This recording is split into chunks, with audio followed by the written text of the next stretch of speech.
Les 6 et 13 décembre, place aux élections régionales. Un événement dans la vie politique des habitants du Nord-Pas-de-Calais et de la Picardie. Ensemble, ces électeurs vont élire les 170 nouveaux élus de la nouvelle région. Une nouvelle région, mais aussi un nouveau scrutin. Le Conseil constitutionnel a validé en janvier dernier un scrutin à la proportionnelle, dit à la plus forte moyenne. Deux possibilités s'offrent aujourd'hui aux électeurs. La première, un des partis présentés a réuni plus de 50% des voix. L'élection se fait alors en un tour. Dans ce cas-là, le parti majoritaire reçoit d'office une base de 25% des 170 sièges du Nord-Pas-de-Calais-Picardie, soit 43 sièges si on arrondit à l'entier supérieur.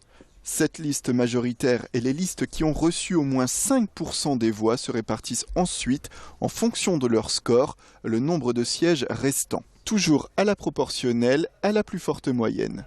Seconde possibilité, aucune liste n'a réuni au moins 50% des voix au premier tour. L'élection se joue donc en deux tours.